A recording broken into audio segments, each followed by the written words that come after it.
Hello friends, আমি বাপি। এখন আমি করব প্রভাস স্টারার ফিল্ম সালার রিলিজ ট্রেলার রিভিউ। তো ট্রেলারটা নিয়ে খুবই বেশিভাবে এক্সপেকটেশন ছিল, যে কারণে খুবই ওয়েট করছিলাম। গতকাল সকালে ট্রেলারটা আসার কথা ছিল ফার্স্টে, তারপরে শোনা যায় যে দুপুর 2টোর সময় আসবে। তো তখনও সেই ট্রেলারটা আসে না, এবং তারপরে প্রায় 3:30 থেকে 4:45 দিকে ট্রেলারটা আসে। তো যেই কারণে ট্রেলারটার রিভিউ আমি করতে পারিনি, তো তাই ভিডিওটা আজ আসছে।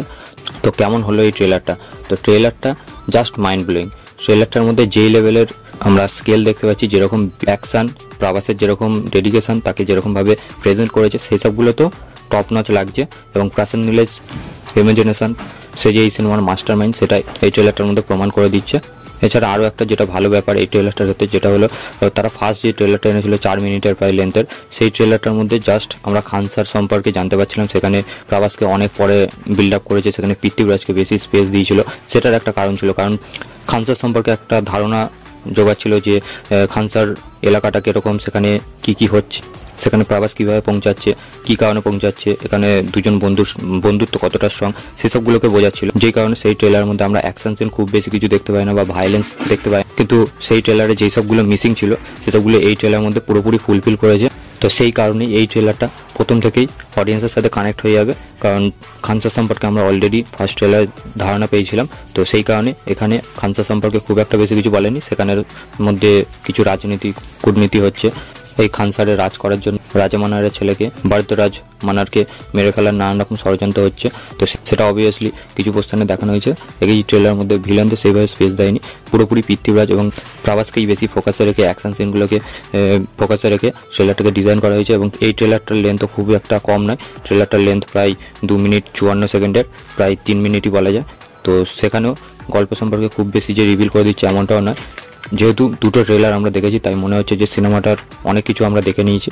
তবুও দেখবার বিষয় হবে। প্রশান্ত নীল খুবই ইন্টেলিজেন্ট একজন ডাইরেক্টর। তার আমরা KGF 2 যদি দেখি, বা KGF 1, সেসব সিনেমার ট্রেলার আমরা যা দেখে গেছি, সিনেমার মধ্যে আরও ভরপুর কিছু এক্সট্রা সেই সিনেমাটা দেখার সময় আমরা বুঝতে পারি।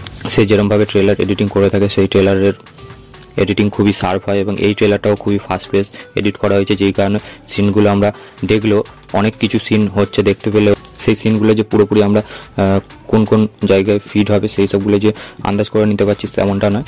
এবং এই ট্রেলারটা দেখেও পরিষ্কার বোঝা যাচ্ছে যে এবারেও সালারের গল্প কেউ একজন ন্যারেট করবে, কোনো একজন ব্যক্তিকে করবে। এখানে ট্রেলারে একটা পোর্শন আছে যেখানে আমরা শ্রুতি হাসানকে দেখতে পাই। তো কেউ একজন ন্যারেট করছে পুরো গল্পটা এই খান স্যারের সম্পর্কে। এবং ট্রেলারের যেরকম এন্ড হয়, সেখানে আমরা শুনতে পাই যে খান স্যারের কাহিনী তখনই বদলায় যখন এদের দুজনের মধ্যে বন্ধুত্ব থেকে শত্রুতে কনভার্ট হয়। তো সেটাই এই সিনেমার এন্ডিংয়ের সবথেকে বড় হুক পয়েন্ট হতে চলেছে, যেটা নিয়ে নানান রকম সেন্সর বোর্ডের তরফ থেকে শোনা যাচ্ছিল যে বাহুবলী 1-এর মতো মারাত্মক ক্লাইম্যাক্সে, এরকম একটা শকিং শেষে আমরা এরকম বড় একটা ঝাটকা পেতে চলেছি, যেটা খুবই বড় একটা হুক পয়েন্ট হবে। তো সেটা দেখার জন্য তো খুবই এক্সাইটেড আছি। আর এই ট্রেলারের মধ্যে সবথেকে বড় যেটা হাইলাইট ছিল, সেটা তো বললামই প্রভাস। তো প্রভাসকে সেই রকম অবতারে, যেটা আমরা রাজামৌলির সিনেমাতে তাকে সেই বডি ল্যাঙ্গুয়েজ ক্যারি করতে দেখতে পাই, বা অন্যান্য ভালো সিনেমাতে তাকে দেখেছি, কমার্শিয়াল সিনেমাতে, সেটা মির্চি হোক বা রেবেলে হোক, তাকে যেরকমভাবে আমরা দেখতে পাই ফিজিক ওয়াইজ হোক বা তার ক্যারেক্টারাইজেশন, সেরকমই আমরা অবতারে এখানে দেখতে পাচ্ছি। তো এবার পুরোপুরি প্রশান্ত নীলের ওপর ভরসা আছে,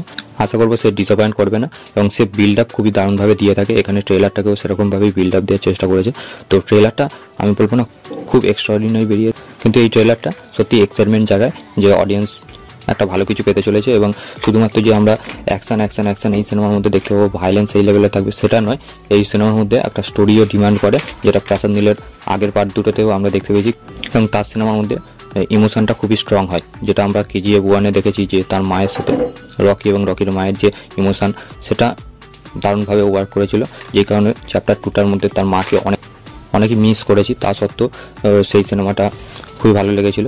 এবং সে যেরকম সিনেমাটাকে এলিভেট করে, সেটা দারুণ মারাত্মক লাগে। তো সেটা এবার মাস অডিয়েন্সের জন্য দারুণ একটা ব্যাপার হতে চলেছে। এবার পুরোপুরি যদি সিনেমাটা ব্যাটেবলে হয়ে যায় এবং সিনেমাটা আফটারঅল ভালো হয়, তাহলে জাস্ট বক্স অফিসে তাবাই করবে। এবং সাউথের দিকে সিনেমাটা খুবই ভালো শো পেয়েছে, এবং সেখানে তো ডমিনেট করবে পুরোপুরি, বোঝাই যাচ্ছে। এবং খুবই বড় ওপেনিং নিতে চলেছে এই সিনেমাটা। যেটা সবথেকে বড় দেখার বিষয় হবে, সেটা হলো এই বছরের সবথেকে বড় ওপেনার কোন সিনেমাটা হয়। কারণ এই বছরের 1-এ বসে আছে লিও, যেটা 150 কোটির ওপরে ওপেনিং নিয়েছিল, এবং 2-এ আছে জওয়ান। তো এবার দেখা যাক সেই দুটো সিনেমার ওপেনিংকে বিট করে সালা টপ 1-এ জায়গা করতে পারে কিনা। এছাড়া হিন্দি বেল্টে খুব একটা বেশি কিছু শো পাচ্ছে না, যেটা ডাঙ্কির ডিস্ট্রিবিউটর হল মালিকদের কাছে খুবই বাজে একটা সত্য রেখেছে, যে কারণে সালার সিনেমাটা হিন্দি বেল্টে সেরমভাবে শো পাচ্ছে না এবং সেরমভাবে কালেকশনও করতে পারবে না, যেই কারণে। তো সেটা সিনেমা রিলিজ হয়ে যাওয়ার পরে কীরকম কী অডিয়েন্সের তরফ থেকে রেসপন্স থাকে, কীরকম ওয়ার্ড অফ মাউথ তৈরি হয়, সেটার পরেই বোঝা যাবে। তো এই ট্রেলারটা পুরোটাই অ্যাকশন প্যাক ট্রেলার ছিল, আমার দারুণ লেগেছে। শুধুমাত্র একটাই মাইনাস পয়েন্ট লেগেছে, যেটা হলো প্রশান্ত নীলের থেকে সবথেকে বেশি আমি এক্সপেকটেশন করেছিলাম এই সিনেমাটার ফার্স্ট যখন অ্যানাউন্সমেন্ট হয় তখন থেকে, যেটা হলো কেজিএফ চ্যাপ্টার 1 চ্যাপ্টার 2 এর মতো সেই লেভেলের ডায়লগ। সেই ডায়লগ আমি এখানেও মিস করেছি, কেজিএফ এর সাথে কম্পেয়ার করলে সেই লেভেলের ডায়লগ হয়নি। তবুও দেখা যাক, আফটার আশা করবো সিনেমার মধ্যে কিছু ক্যাচি ডায়লগ থাকবে যেগুলো অডিয়েন্সকে, মাস অডিয়েন্সকে সিটি তালি মারার জন্য বাধ্য করবে। দেখা যাক সেটা সিনেমার মধ্যে কতটা কি ফুটে আসে। এছাড়া এই সিনেমার যে ইন্টারভিউ প্ল্যানিং করেছে রাজামৌলির সাথে প্রভাস, পৃথ্বীরাজ, প্রশান্ত নীল তিনজন মিলে ইন্টারভিউ দেবে, তো সেই সেশনটা দেখার জন্য আমি খুবই বেশি এক্সাইটেড। সেটা আজই আসছে, তো সেটা নিয়ে বেশি এক্সাইটেড আছি। তো দেখা যাক সেই ইন্টারভিউটা কখন আসে এবং সেটা দেখার জন্য মুখিয়ে থাকবো। তো এটাই আমার ওভারঅল ওপিনিয়ন এই ট্রেলারটা নিয়ে। আপনারা যারা দেখেছেন তাদের কেমন কি লেগেছে অবশ্যই কমেন্ট করে জানাবেন। আমার এই ভিডিওটা যদি ভালো লেগে থাকে তো লাইক করবেন, শেয়ার করবেন, চ্যানেলে নতুন হলে চ্যানেলটিকে অবশ্যই সাবস্ক্রাইব করে দিবেন। Till then, by.